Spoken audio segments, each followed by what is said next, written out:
हरि नाम से तेरा काम बनेगा, हरि नाम ही तेरे साथ चलेगा और हरि नाम लेने वाला हरि का है प्यारा। भगवान का प्यारा बनने के लिए क्या करना पड़े? बोले एक ही चीज, हरि नाम लो, भगवान का नाम लो, अपने आप हम भगवान के प्रिय बन जाएंगे, प्यारे बन जाएंगे।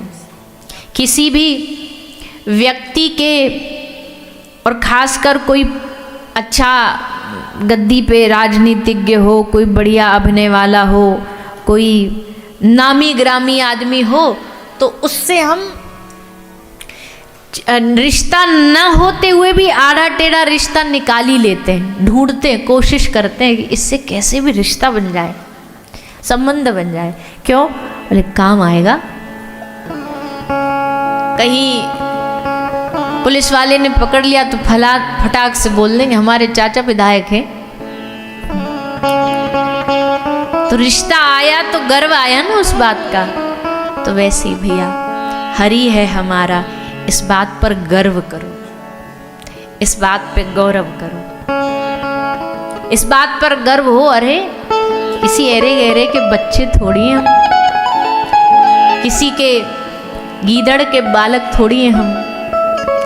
हमारा मालिक, हमारा स्वामी साक्षात जगत पिता, जगत पति है, उसके हम संतान हैं, उसके हम बालक हैं। उसके रहते किससे डरना, उसके रहते क्यों घबराना? वो है हमारा मालिक। एक कथा सुनाते, छोटा सा दृष्टांत, फिर चलते हैं आज के प्रसंग में। एक गैया को एक शेर मारने जा रहा था।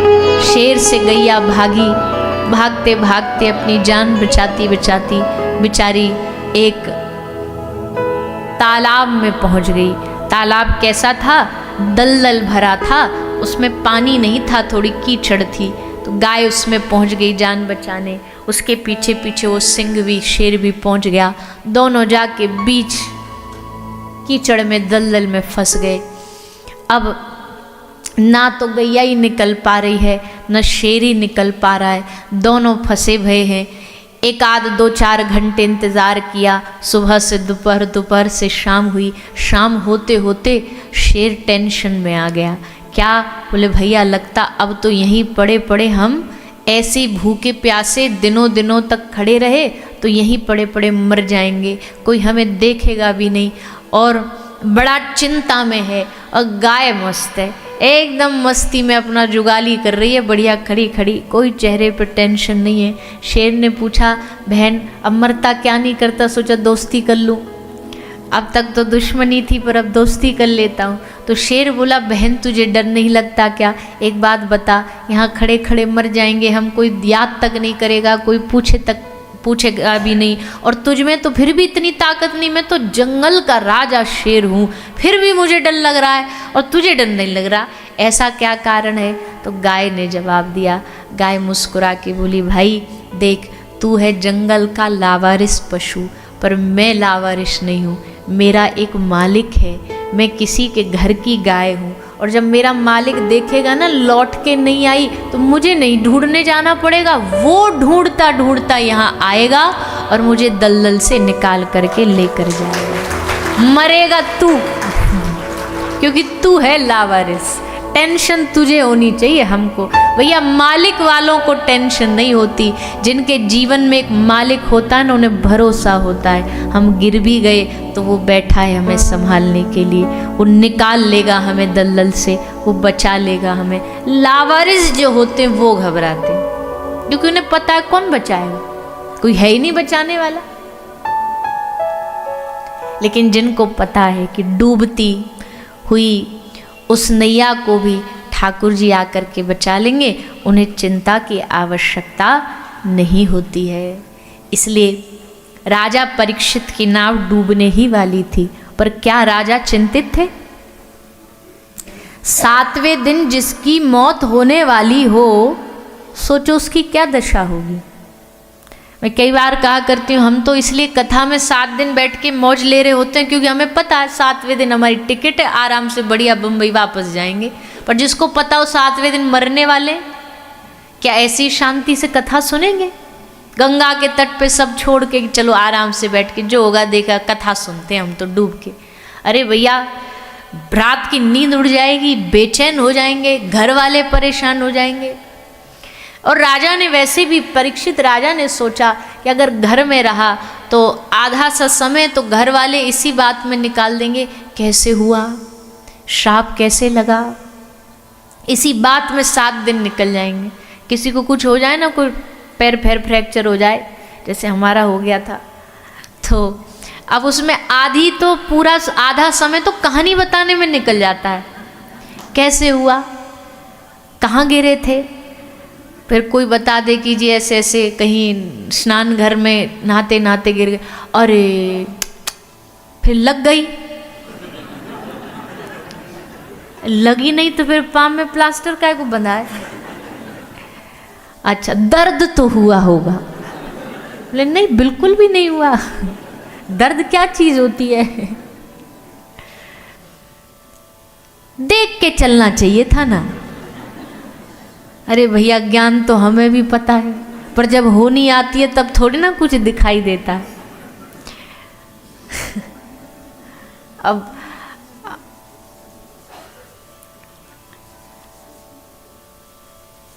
होनी तो अपने समय पर होनी होती है। तो भैया, कहने का मतलब है कि ऐसे समय में किसी अपनों के बीच में रहोगे ना, तो वो देते तो दिलासा हैं, पर उस दिलासा के चक्कर में सारा समय ऐसे निकल जाएगा।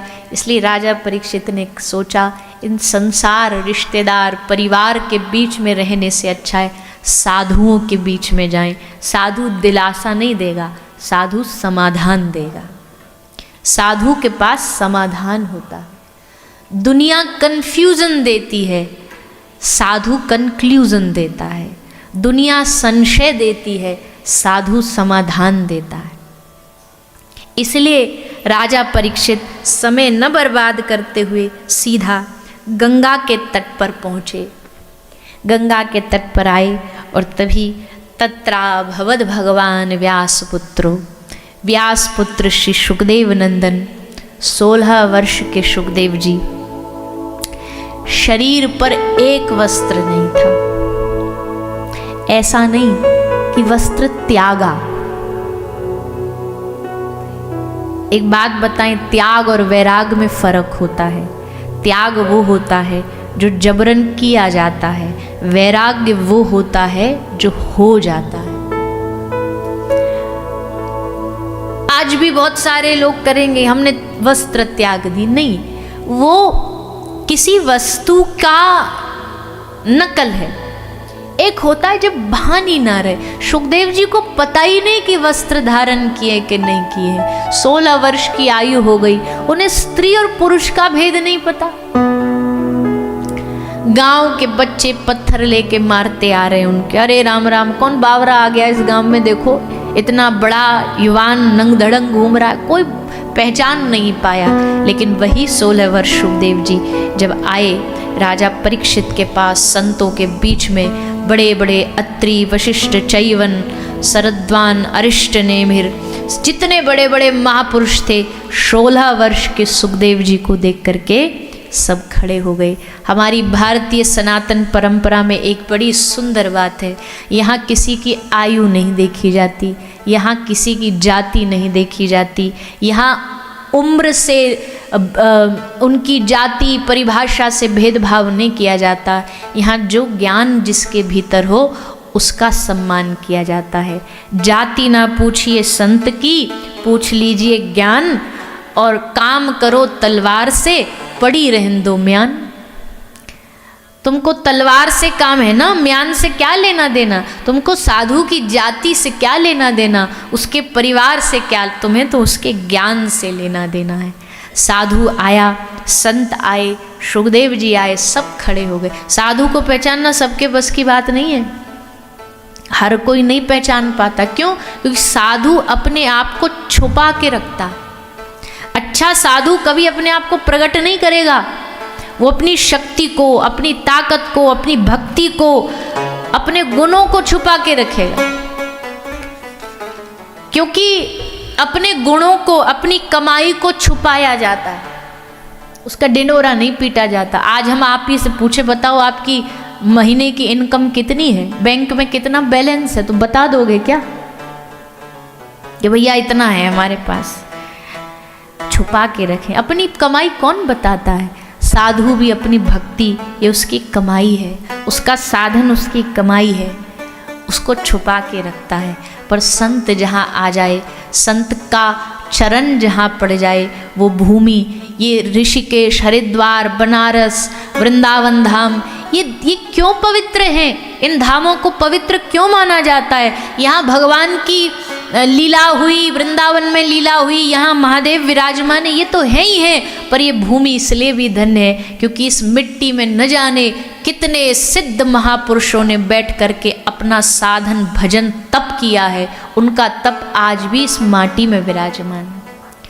साधु का यही काम होता है। वो आता तो है थोड़ी देर के लिए, कुछ वर्षों के लिए, लेकिन आकर के इस पूरे मिट्टी को, भूमि को, वातावरण को पवित्र कर देता है। साधु की बड़ी महिमा है। संत परम हितकारी जगत माही, संत परम हितकारी। इस संसार में परम हितकारी हमारा कोई है तो साधु है। पर आजकल लोगों ने संतों के भाव को लोग समझ नहीं पाते।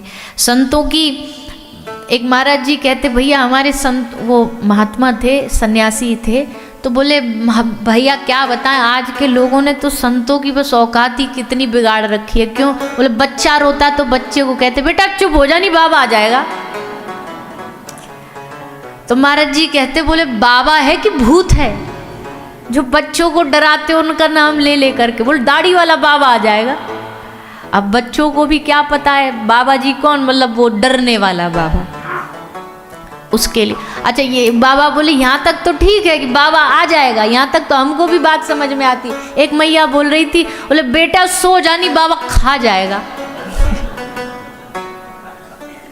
तो बोले बाबा फल खाते, फूल खाते, बच्चे खाते हैं।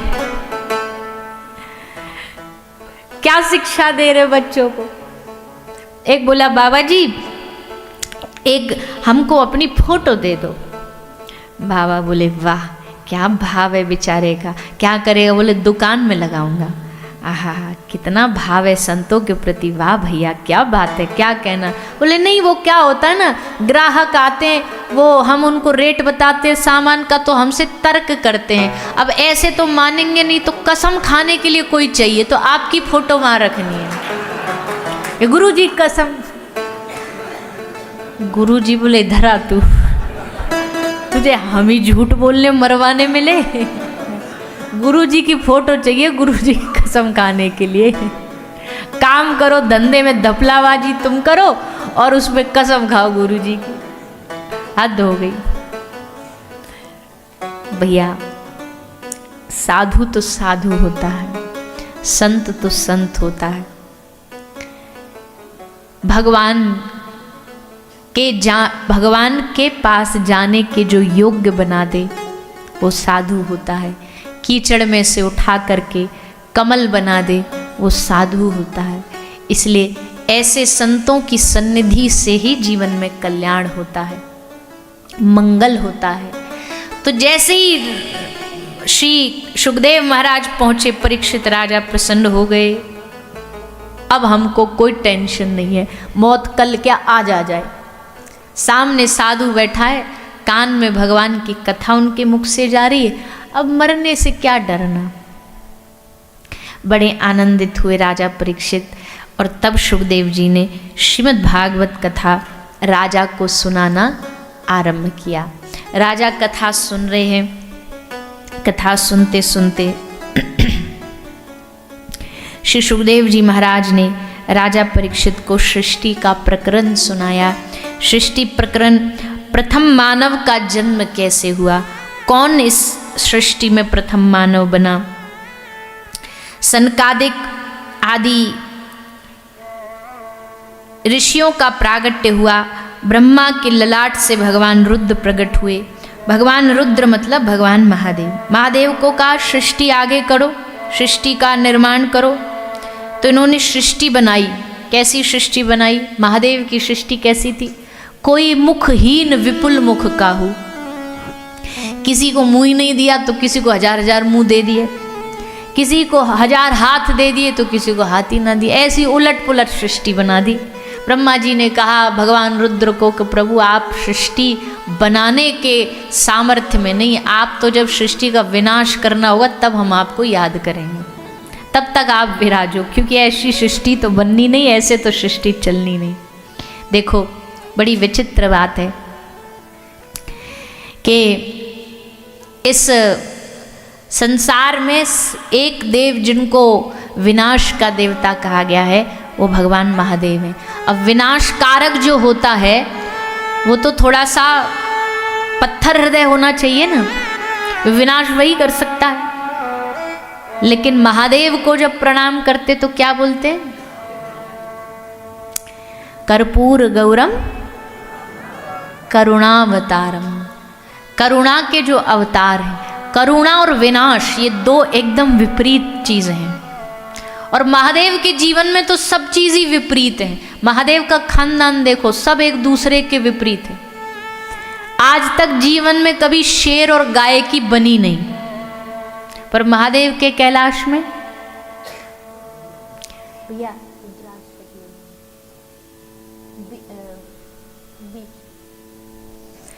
महादेव के कैलाश में क्या होता है? भगवान महादेव का वाहन है और मैया का वाहन है शेर। शेर और नंदी दोनों एक ही टेबल पे बैठ के भोजन करते हैं। कोई दुश्मनी नहीं है, कोई शत्रुता नहीं है, दोनों एक ही है। फिर भगवान महादेव के गले में कौन है? सर्प। भगवान के बड़े पुत्र कार्तिकेय का वाहन कौन है?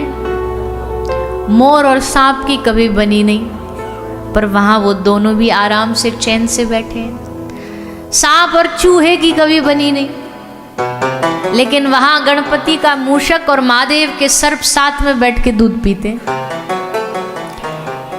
अहिंसा प्रतिष्ठायाम, महर्षि पतंजलि का योग सूत्र है अहिंसा प्रतिष्ठायाम। अहिंसा जहां छूट जाती है, और ये योग का सूत्र कैलाश में सिद्ध हो गया है। वहां सब लोग बैर त्याग करके एक दूसरे के साथ बड़े स्नेह के साथ रहते हैं। महादेव के पूरे जीवन में विरोधाभास है आपस में, लेकिन फिर भी सब जगह स्नेह प्रेम से पूरा कैलाश विराजमान है। तो ऐसे भगवान महादेव हैं जिनकी नगरी में हम बैठे हैं।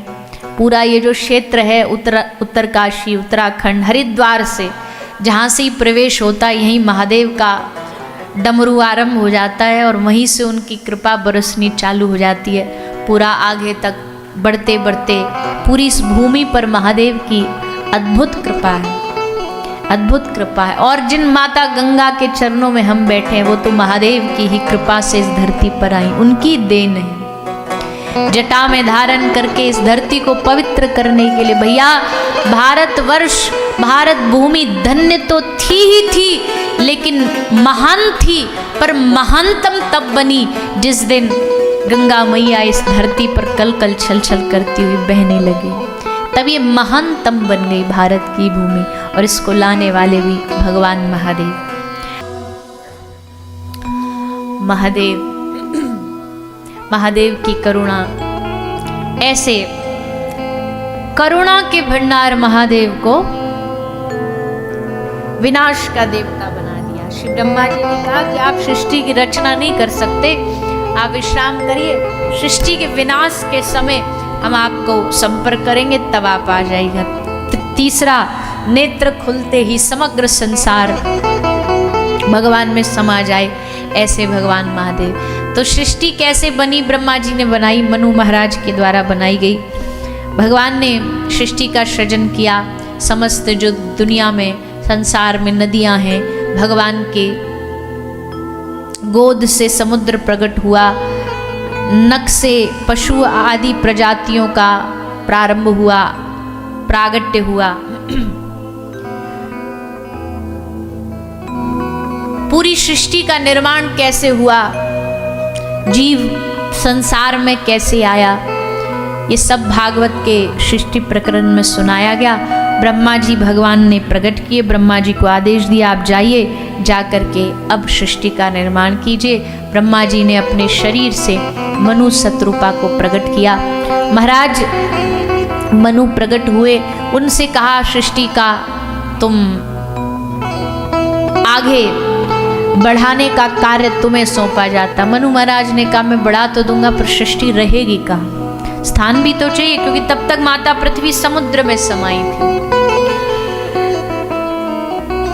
तो उस समय भगवान वराह का प्रागट्य हुआ ब्रह्मा जी के नासिका से। वराह भगवान जाकर के समुद्र में से पृथ्वी को निकाल करके लाते हैं और पृथ्वी पर सृष्टि का सृजन किया जाता है। ये धरती जो भी कुछ आपको दिखाई दे रही है ना, जिस पे हम रहते हैं, ये सब भगवान का ही अंश है। ये नदियाँ, ये वनस्पतियाँ, ये पेड़, ये पहाड़, ये पर्वत, सब भगवान का ही अंश है। इसलिए इस प्रकृति में भगवान का दर्शन करना चाहिए। पर्वतों में भगवान का दर्शन करो, वृक्षों में भगवान का दर्शन करो, नदियों में भगवान का दर्शन करो। और जैसे आप भगवान की पूजा करते हो ना, वैसे इनकी पूजा करनी चाहिए। और इनकी पूजा क्या है? प्रकृति की पूजा कैसे करोगे? अब पेड़ों पर जाकर के तिलक चंदन थोड़ी लगाया जाएगा, ये पूजा थोड़ी है। क्या है? उनकी रक्षा करो, पेड़ों की रक्षा करो, वनस्पतियों की रक्षा करो, नदियों को शुद्ध रखो। गंगा जी भी जाते हो, हम तो स्पष्ट बोल रहे हैं भैया, किसी को बुरा लगे, पर अगर गंगा जी को भी करना है ना, अगर आपको पूजा करनी है, जरूरी नहीं है ले गए पन्नी भर के फूल, पन्नी में फूल फेंकाए, फिर पन्नी भी वहीं स्वाहा कराए, फूल चढ़ाया है, दोना चढ़ाया है, जो भी माल था वो सब भी गंगा जी में डाला है ना। हमको नहीं लगता ये पूजा है, हमको लगता है तो उल्टा हम गंगा जी को दूषित कर रहे हैं। पूजा करनी है, तट पे जाओ, घाट पे जाओ, फूल भी लेके जाओ, फूल लेकर के कोई भी एक स्थान बना लो, वहाँ गंगा जी के जल से सीढ़ी को धो लो, फिर वहाँ बैठ कर के पूजा करो। पुष्प ऐसे मानसिक अर्पित करके सीढ़ी पे चढ़ा दो, आरती करके वहाँ रख दो, दिया किया, दीपक कर करके उसको वहाँ पर रख दो। कभी दीपदान है वो अलग विषय, पर अगर आप नित्य आरती करते हैं तो नित्य आरती करके फिर उस आरती को आप ला करके अच्छे से वहाँ स्थान पर रख दो। और उल्टा आपको कोई दिख रहा है कि गंगा जी में कोई पन्नी जा रही है, कोई दोना जा रहा है, कोई कूड़ा जा रहा है, उसको निकाल करके ले करके बाहर निकाल के फेंकोगे ना, उससे गंगा मैया ज़्यादा प्रसन्न होंगी कि ये है मेरी असली पूजा।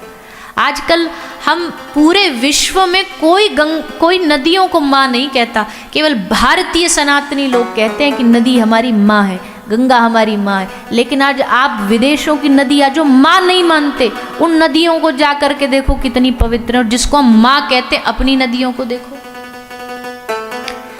गंगा जी तो भगवत कृपा से अभी यहाँ तक तो जहाँ से अभी बहती हुई आ रही है, ऊपर से ऋषिकेश, हरिद्वार, यहाँ तक भगवत कृपा है कि अच्छा चल रहा है, ठीक चल रहा है। और आगे जाते जाते फिर अशुद्धता बढ़ती जाती है, अस्वच्छता बढ़ती जाती है। यमुना जी का तो खैर पूछो ही नहीं, यमुना जी का तो हाल बड़ा ही बुरा कर रखा है।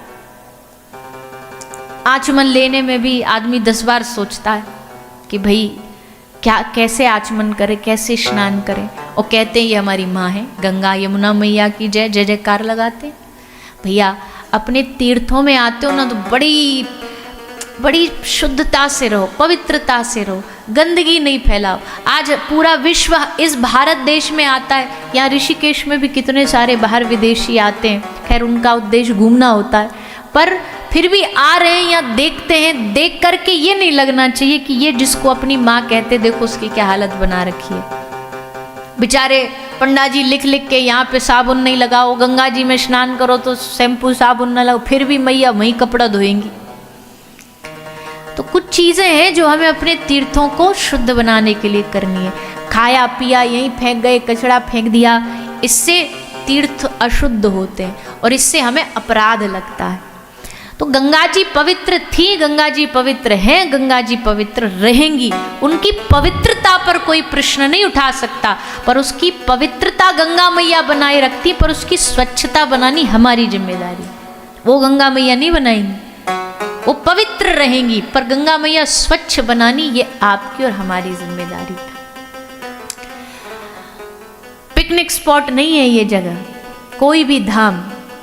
किसी को हिल स्टेशन आना तो बहुत अच्छी अच्छी जगह, ऊटी चले जाओ, शिमला चले जाओ, मनाली चले जाओ, ये घूमने वाली जगह है। पर इन जगह पर जब आप आते हो ना, पवित्र तीर्थों पर, तो उसकी मर्यादा, उसकी सभ्यता, आज बताओ कितने दुख की बात है कि भारत के मंदिरों में पुजारियों को मजबूरन नोटिस बोर्ड लगाना पड़ रहा है कि अमर्यादित वस्त्र पहन के मंदिर में ना आए। डूब मरना चाहिए हमें इस बात को देख करके कि भारत के लोगों को ये बताना पड़ रहा है कि मंदिर जाओ तो मर्यादा कैसी होती है। अरे मर्यादा, मंदिर जाने का एक संस्कार है, एक सभ्यता है, एक तरीका है। आज आपने उसी को तोड़ दिया और फिर उसमें भी आप झंडा लेके खड़े हो जाते हो, अरे हमारी मर्जी, हम कैसे भी जाएं, कुछ भी करें, कुछ भी पहने। ऐसा नहीं होता। स्थान का महत्व होता है, उस स्थान की मर्यादा तार तार नहीं होनी चाहिए। तो आप हम सब लोग इस गंगा जी के तट पे बैठे, धाम में बैठे, तो हम सब तो कम से कम संकल्पित हो, कोई भी गंदगी करे ना, उल्टा जहां दिख रही हो उसको भी ठीक करने का, साफ करने का प्रयास करें।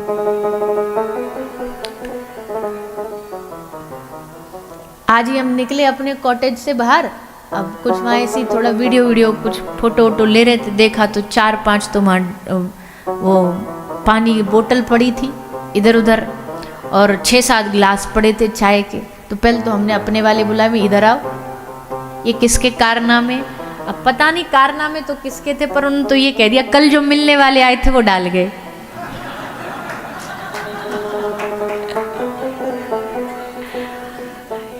अब मिलने वाले आप ही थे, इसलिए हम आप ही को बता रहे हैं, तो उनको भी पता लग जाए कि नहीं। अब वही तो बात है ना कि हर इंसान यहाँ जब भी कोई बात, नहीं हम तो एकदम साधु जैसे, गंगा जल जैसे पवित्र हैं, वो बात हमारे दिल में आ जाती है। तो भैया आए हैं, दूर से आए हैं, तो स्वच्छता का ध्यान रखें। गंगा जी के तट पे जाओ, यहाँ तहाँ कूड़ा नहीं फेंको, उल्टा उसे साफ करो, मैला ना करो।